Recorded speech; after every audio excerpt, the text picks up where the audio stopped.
Assalamualaikum warahmatullahi wabarakatuh. Selamat pagi semua. Yang terhormat Bu Ika selaku dosen pembimbing pada mata kuliah perilaku organisasi, serta teman-teman yang saya banggakan. Terima kasih telah memberikan waktunya kepada kami dalam menyampaikan pembahasan materi kali ini. Kami dari kelompok 3 akan mempresentasikan hasil tugas yang selesai kami kerjakan, yaitu pembahasan topik persepsi dan pengambilan keputusan. Sebelumnya izinkan saya memperkenalkan anggota dari kelompok 3. Dimulai dari saya sendiri.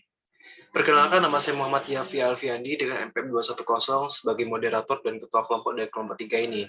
Lalu ada Siani Nala dengan NPM 352, lalu Bagasya Budipe dengan NPM 012, dan yang terakhir Ula Farhan dengan NPM 331. Langsung saja dimulai dari pembahasan pertama terkait materi kita kali ini yang akan dibawakan oleh rekan saya. Waktu dan tempatnya dipersilakan. Yang pertama ada persepsi.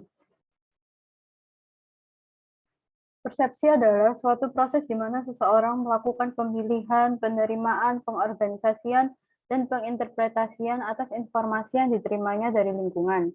Jadi, persepsi merupakan suatu proses kognitif yang dialami oleh setiap orang dalam memahami informasi tentang lingkungannya.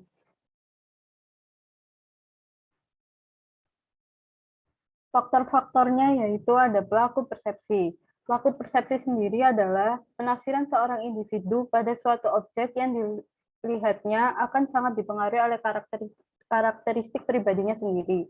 Di antaranya adalah sikap, motif, kepentingan atau minat, pengalaman masa lalu, dan pengharapan. Yang kedua ada target. Target sendiri adalah orang atau objek yang menjadi sasaran persepsi. Misalnya saja, suatu gambar dapat dilihat dari berbagai sudut pandang oleh orang yang berbeda. Yang ketiga, ada situasi. Situasi sendiri adalah keadaan pada saat persepsi dilakukan. Misalnya saja, seorang wanita yang berparas lumayan mungkin tidak akan terlalu terlihat oleh laki-laki bila ia berada di mall. Namun, jika ia berada di pasar, kemungkinannya sangat besar bahwa para laki akan memandangnya.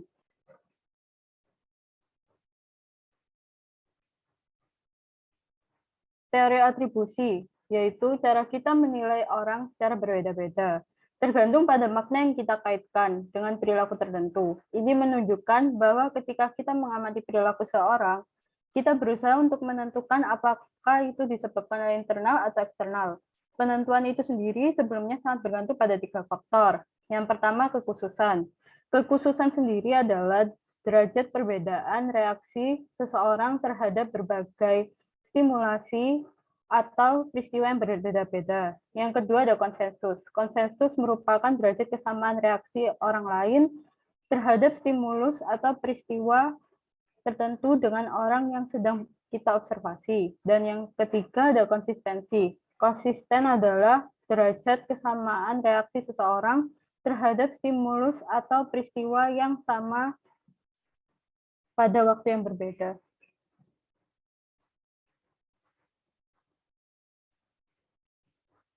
Selanjutnya akan dibacakan oleh rekan saya. Baik, selanjutnya adalah penerapan persepsi dalam organisasi.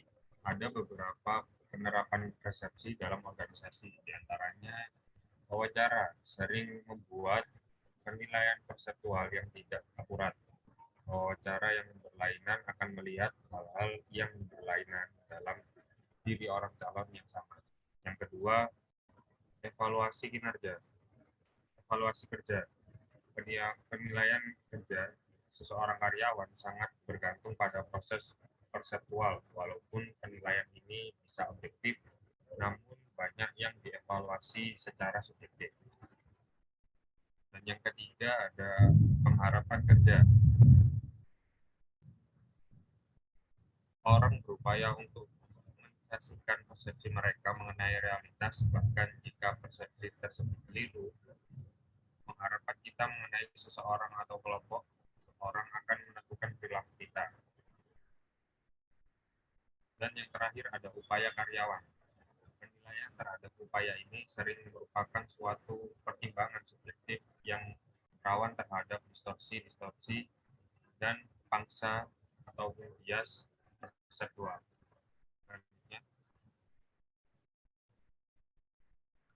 Selanjutnya adalah hubungan antara persepsi dan pengambilan keputusan individual. Pengambilan keputusan individual, baik di tingkat bawah maupun atas merupakan suatu bagian yang penting dari perilaku organisasi. Tetapi bagaimana individu dalam organisasi mengambil keputusan dan kualitas dari pilihan mereka sebagai besar dipengaruhi oleh persepsi mereka. Pengambilan keputusan terjadi sebagai suatu reaksi terhadap suatu masalah. Terdapat suatu penyimpangan antara suatu keadaan dewasa ini dan suatu keadaan yang diinginkan, yang menuntut pertimbangan arah tindakan alternatif. Baik, selanjutnya adalah pengambilan keputusan yang akan dijelaskan oleh rekan saya. Silakan. Baik, selanjutnya yaitu pengambilan keputusan. Model pengambilan keputusan. MC Geo dan MC Wilson menjelaskan bahwa ada 3 kondisi yang melatar belakangi pembuatan keputusan, yaitu kepastian, risiko, dan ketidakpastian.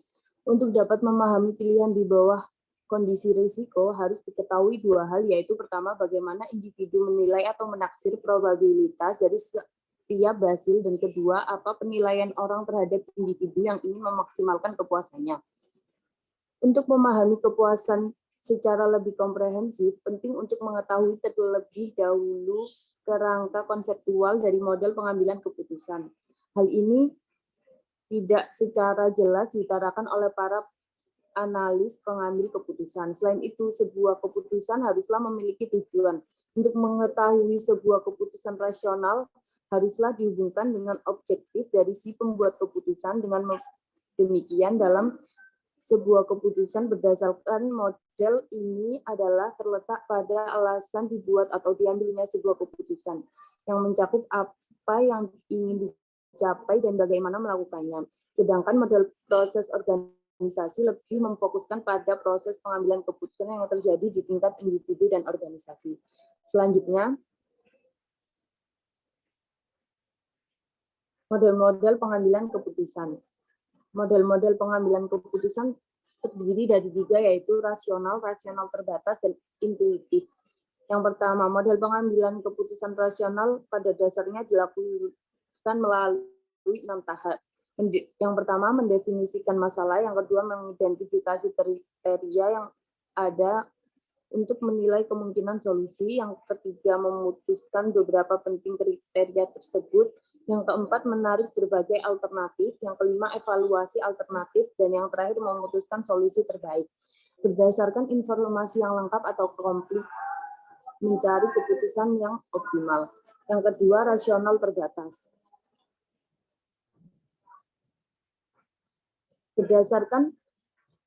Kembali lagi Mas Yasin, berdasarkan informasi terbatas atau tidak komplit karena masalahnya kompleks atau rumit.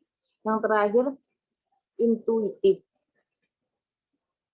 Model pengambilan keputusan ini telah dapat memberikan sebuah hasil yang dinilai baik apabila telah dihadapkan dengan sebuah masalah pada bidang yang telah memiliki kesesuaian dengan pengalaman atau keahlian. Selanjutnya, meningkatkan kreativitas dalam pembuatan keputusan. Kreativitas adalah membantu pembuat keputusan mengidentifikasi semua alternatif yang mungkin atau mengidentifikasi alternatif-alternatif yang belum jelas. Terdapat 2, yaitu potensi yang kreatif dan 3 komponen model kreativitas. Potensi yang kreatif itu sendiri yaitu setiap individu memiliki kreativitas bawaan yang berbeda-beda dan kreativitas yang luar biasa sangatlah langka. Yang berikutnya, 3 komponen model kreativitas, yaitu yang pertama, expertise atau keahlian. Adalah dasar untuk setiap pekerjaan kreatif. Keahlian di sini dapat berupa kemampuan, pengetahuan, pengalaman, kecakapan, misalnya penulis, produser, dan sutradara film menghabiskan masa mudanya dengan bekerja di sebuah toko penyewaan video. Yang kedua, creativity skill, keterampilan berpikir kreatif.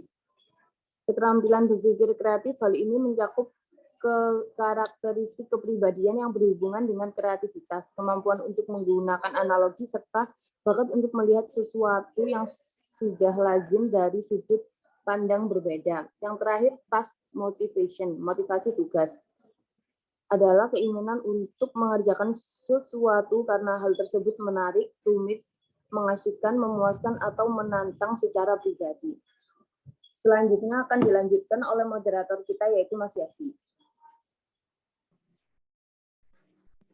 Baik, kesimpulan yang bisa diambil dari pemaparan materi kita kali ini adalah persepsi adalah suatu proses yang ditempuh oleh setiap individu untuk mengorganisasikan dan menafsirkan kesan indah yang mereka agar mereka makna pada lingkungan mereka.